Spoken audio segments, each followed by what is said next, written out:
Well, Africa's growing debt burden is posing a significant challenge to its economic progress and efforts to achieve the Sustainable Development Goals. With limited resources and mounting financial obligations, many African nations are struggling to invest in critical areas like infrastructure, healthcare, and education.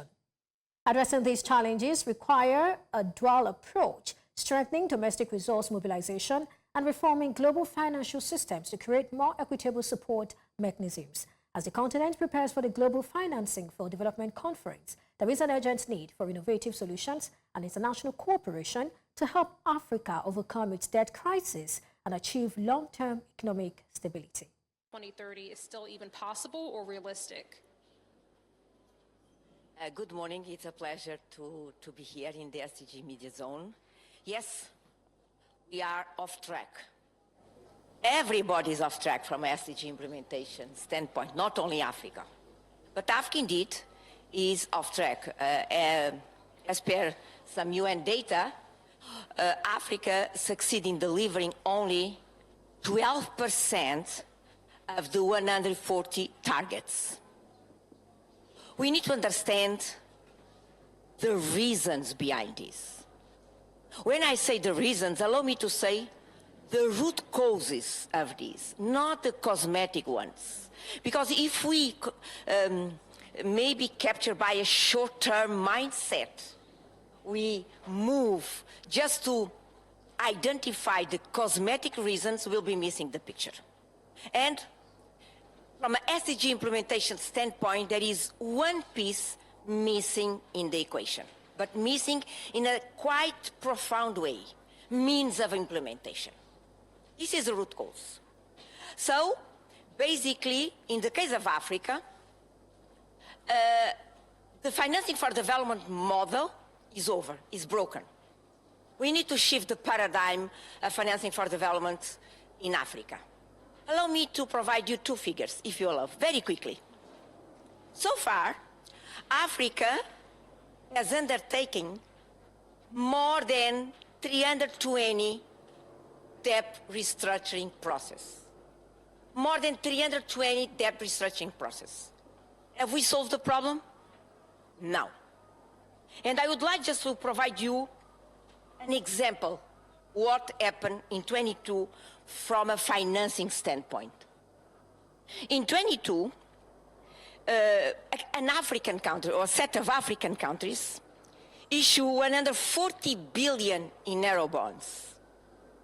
In that same year, let's say the interest rates average increase 600 basis points. And in some cases, 1,800 basis points. I used to say, a Minister of Finance goes to bed on Wednesday, sleeps, and when this Minister of Finance wakes up, he goes to the office and he found an additional bill in terms of debt service as 8.4 billion annually. So something is wrong, with all my due respect. The debt management frameworks are broken. And I do believe that from a means of implementation standpoint, to address the SDG root causes, in terms of not implementing them, I do believe that we need to stop, reset, and restart. Otherwise, we'll be just repeating business as usual. And allow me to ask to everybody, what are the root causes from an African standpoint? Africa does not control its economic flows. Africa does not control its financial flows. As I said a couple of days in the Columbia University, and I believe I repeat in other events around the Summit of the Future, Africa loses $500 billion a year. That same Africa begs for ODA, debt suspensions, and debt reliefs, because Africa does not control its own economic flows. So we need to understand that when addressing or tackling the means of implementation, to put again SDG implementation in the right track, We need to understand from an African standpoint that domestic resource mobilization should be put in the driver's seat. Should be put in the driver's seat. Can you acknowledge that before begging for money, we need to stop losing money? And this is a very simple acknowledgement. It's not complicated. So domestic resource mobilization is the key to understand and to shift the paradigm of financing for development in Africa. I'm not saying that domestic resource mobilization will finance everything, every financing needs in Africa. No.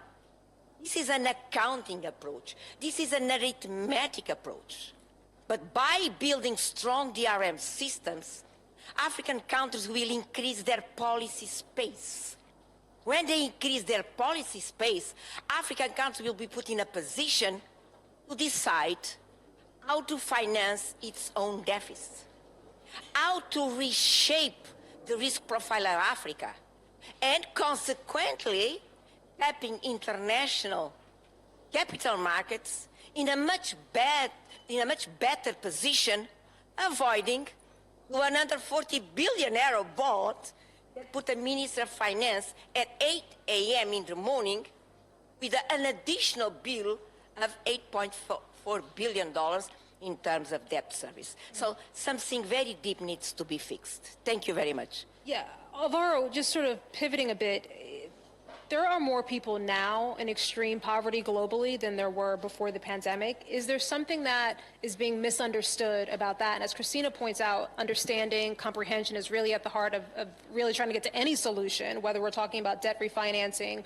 or lifting people out of poverty. What don't people understand about solving that issue? What are people getting wrong?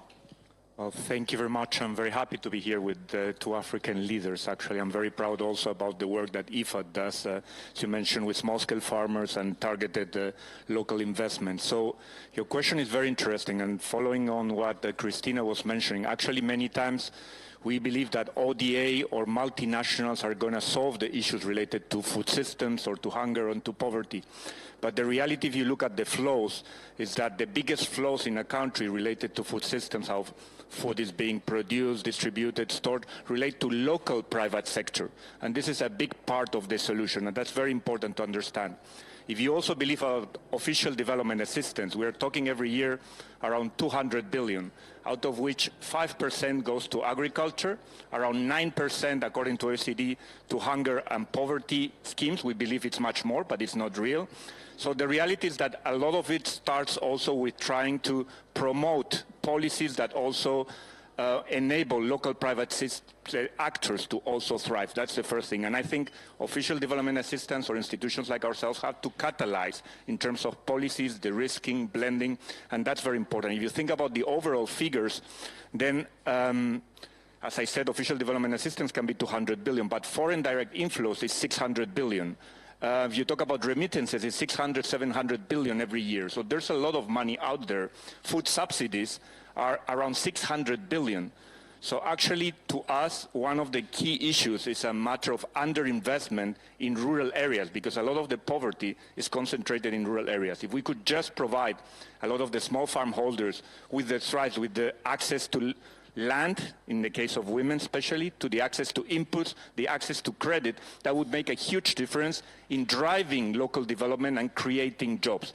And let me finalize with another figure. In 2015, food imports in Africa were 35 billion.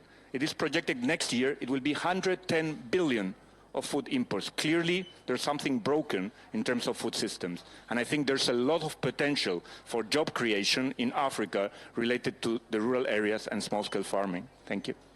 Yeah, it's interesting. Dr. Tedros said a bit earlier, it's not a question of if the money exists, and this was a different conversation, but it's just a matter of where the money is going, prioritizing the money that is there. Claver, let me ask, one of the critiques of the SDGs is that there are too many, they're too broad, and I'm curious if you think there is one goal or one priority in which really focusing there would create a sort of spillover benefit in some of the other areas. Yeah, thank you so much. I was having problems hearing you because of the echo that was coming in. But we had a conference of ministers of finance and governors of the central bank earlier this year. And one of the key issue is really the current financial architecture that does not solve the problems of African countries. So the issue of finance, debt, climate is very critical, more than you think. On one hand, you are highly indebted. Imagine you have 1.1 trillion in terms of debt. You are paying on an annual basis about 163 billion as the whole of Africa. Your debt is up to here. And that means you have no room to spend your money on other areas of SDGs. And at the same time, it causes a lot of macroeconomic problems because as you pay, you are paying in foreign currency. And as you pay in foreign currency, you can only use your reserves. But if you use your reserves, the central bank cannot support the private sector in terms of putting the money in the banking system. So that has an impact on inflation. It has an impact on the value of the currency. It causes even further problems. And that way, then, you are stuck. On the other hand, you cannot borrow because the window for concessional resources, which the developing countries, which African countries are allowed to borrow, is so small that it's not enough. And that's what is the system that was put there after the Second World War, when most of the African countries were not independent. As you know, there were only 51 countries globally when this was established. There was no Africa. Now, they are there, but if you see the IDA resources, if you see the concessional window for the Africa Development Bank, it's just so small countries have grown. So you have no options.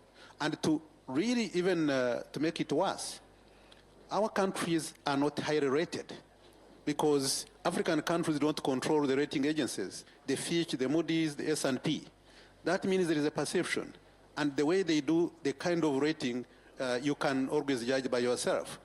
We have 21 countries that are not even rated.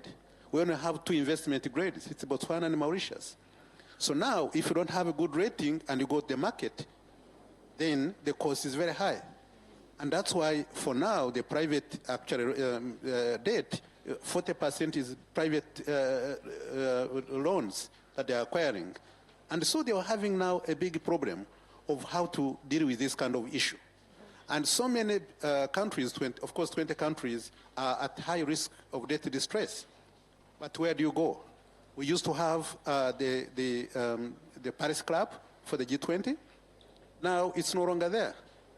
Now, because they are borrowing from other countries which are non-Paris, they are also borrowing privately, and that means you need another framework. And the G20 common framework which they put in place is not sufficient. That's why they are having problems. If you see Ghana, if you see Zambia, if you see Ethiopia, where you reside, there is a problem. And this is not catering even for the middle-income countries also who are highly indebted. So if there was one thing that I would ever want to concentrate on is how do we solve the equation of the high indebtedness and also access to the long-term concessional financing for the developing countries, including the African countries. So that's, for me, the biggest issue. If we don't solve it, then we just remain into problems after problems. Yeah, there does seem to be at least a recognition that that is a major sort of pressing issue. Unfortunately, we're running out of time, but if I can get in one quick question with each of you. Christina, I wonder what you think the impact of that type of indebtedness is. You think about it even on a personal level. If you are up to your eyeballs in credit card debt, it's a little hard to make the right decisions, not even just right now, but moving forward. Talk to me about what you think the impacts of that might be or your concerns. Your question gives me an opportunity, allow me to challenge the global narrative on Africa's debt. We need to challenge it. Everybody knows, and the figures are there, that Africa is in debt distress. You agree with me.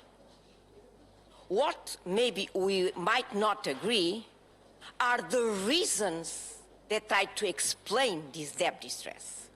And if you notice, the global narrative explains Africa's debt distress by saying that Africa is over indebtedness. Sorry? No. No. if we compare, and I don't have time to provide the numbers here, but there are in OSA's knowledge products, Africa is not in an over-in-debt situation. This is not the reason that explains the debt distress. And goes back what I said at the beginning. The reason, how come Africa can be in debt distress at the same time losing $500 billion a year? Can we connect the dots? We need to connect. So again, we go back and we need to understand African policymakers, UN system, African partners. Africa needs to start controlling their economic flows and their financial flows. Allow me to end with a comparison. In 22, Africa's public external debt was around $650 billion. Stock is a stock number. Let's compare with the $500 billion, which is a flow number, that Africa loses annually. Can you calculate the payback period? 1 year, 0.2 months. And you tell me that Africa is over in debt?